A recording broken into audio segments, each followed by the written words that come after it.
Você já se perguntou qual a verdadeira origem do Papai Noel? Esqueça os contos de fadas, as roupas vermelhas e o bom velhinho distribuindo presentes. A história que vou contar hoje foi enterrada, apagada dos registros e amaldiçoada. Uma verdade tão sombria que transformará para sempre a sua visão do Natal.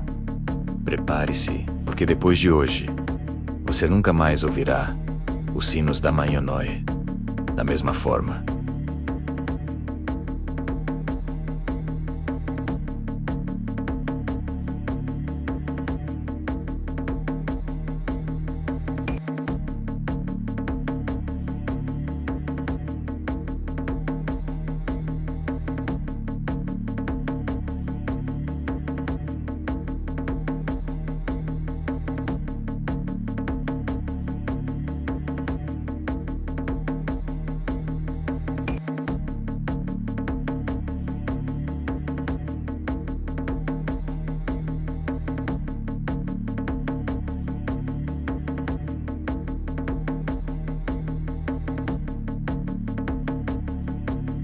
Crianças desapareciam. Simplesmente sumiam de suas camas, sem deixar vestígios, como se engolidas pela própria escuridão. Os pais trancavam portas e janelas, mas nada parecia adiantar. O único aviso de sua chegada era um som distante, que gelava a alma. Os sinos que ecoavam a meia-noite não anunciavam a chegada de presentes.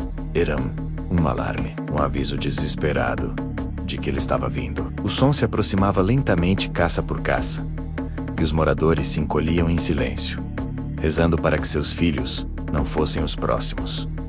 O som não era alegre. Era um toque fúnebre na noite mais fria e escura do ano. A presença dele era um presságio de perda e lamento. E a roupa dele? Esqueça o vermelho vibrante que você conhece. Sua vestimenta original era de uma cor totalmente diferente. Uma cor que se misturava com as sombras. Era feita de couro escuro, quase preto, manchado e endurecido pelo frio. A cor não era uma escolha de moda, mas uma necessidade macabra. Camuflagem. Ela o ajudava a se mover sem ser visto na escuridão. E, dizem as lendas, escondia as manchas do que ele fazia. Mas por que ele só aparecia à noite? A explicação é mais sinistra do que você imagina. Lendas antigas sugerem que ele era uma criatura da escuridão, enfraquecida pela luz do sol. Sua força vinha do breu total, do silêncio da madrugada, quando o mundo estava mais vulnerável. Ele não descia pela chaminé por bondade, mas porque era o ponto mais vulnerável de uma casa trancada, uma entrada direta para o coração do lar, onde as crianças dormiam. O saco que ele carregava nas costas era o epicentro do terror. Não continha brinquedos, bonecas ou doces. O conteúdo era muito mais sinistro. E segundo os relatos mais aterrorizantes, às vezes se movia sozinho. Um leve tremor, um solavanco contido, como se algo ou alguém lá dentro lutasse para escapar. Imagine o horror de ver aquele saco se contorcendo silenciosamente no canto de um quarto escuro. O que ele realmente carregava? A resposta é o motivo pelo qual seu nome foi amaldiçoado. Na manhã seguinte à sua visita, as famílias não encontravam presentes, mas sim marcas, arranhões profundos nas pedras das chaminés, como se garras tivessem se arrastado para dentro e para fora. Manchas escuras quase pretas, que não saíam com água. E às vezes, símbolos estranhos gravados na fuligem. Eram avisos, ou talvez uma assinatura, deixada pela entidade que havia visitado a casa durante a noite. Uma prova silenciosa do terror que se abateu sobre o lar. As crianças da época não escreviam cartas pedindo presentes. Algumas, no entanto, eram tolas o suficiente para escrever pedidos, tentando barganhar com a entidade da noite. Mas essas cartas nunca deveriam ter sido escritas. Aqueles que ousavam se comunicar com ele acabavam pagando um preço impensável. A lenda diz que, ao escrever para ele, a criança criava um elo, um convite direto, que nem mesmo os pais poderiam quebrar. Era como assinar a própria sentença.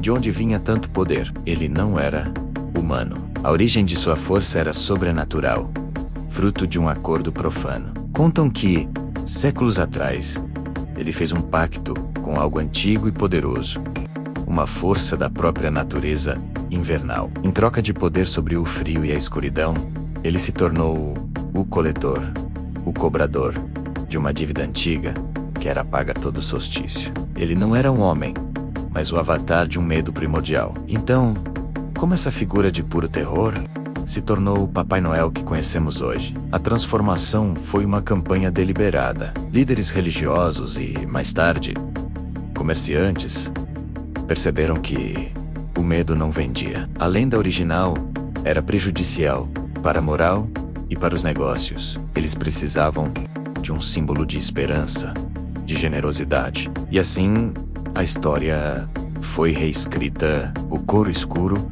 foi trocado pelo veludo, o medo pela alegria. E o coletor de crianças se tornou um doador de presentes. A cor vermelha foi a arma mais poderosa nesse disfarce. Introduzida muito mais tarde, a cor vibrante e alegre foi uma escolha estratégica para apagar o horror original. O vermelho simbolizava calor, vida e celebração. O oposto, exato, da figura sombria e gélida que o precedeu. Com o tempo e muita propaganda, a imagem do bom velhinho de vermelho se solidificou, enterrando a verdade sob camadas de marketing e histórias infantis.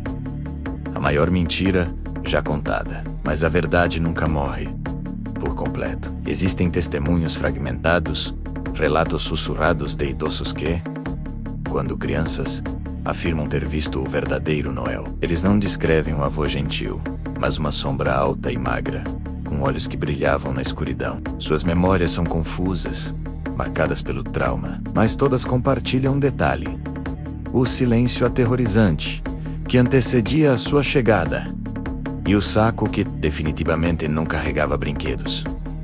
E a parte mais assustadora: ele nunca foi embora. A transformação foi apenas um disfarce. Sinais sutis indicam que a entidade original ainda observa, durante o Natal moderno, aquela sensação de estar sendo vigiado na noite de Natal. O barulho inexplicável no telhado, a sombra que você vê pelo canto do olho, talvez o espírito alegre do feriado, sirva apenas para nos distrair, para nos fazer baixar a guarda, enquanto a antiga entidade continua sua caçada silenciosa. E agora, o último aviso. A lenda diz que aqueles que descobrem a verdade e ousam contar essa história correm um grande risco. Ao falar sobre ele, você reacende a memória, pronuncia o nome esquecido e chama sua atenção. Então, nesta noite de Natal, quando você ouvir um barulho lá fora, pense 2 vezes antes de olhar. Pode não ser o bom velhinho. E se você gostou de desenterrar essa verdade proibida, se inscreva no canal para mais histórias como essa. Se tiver coragem.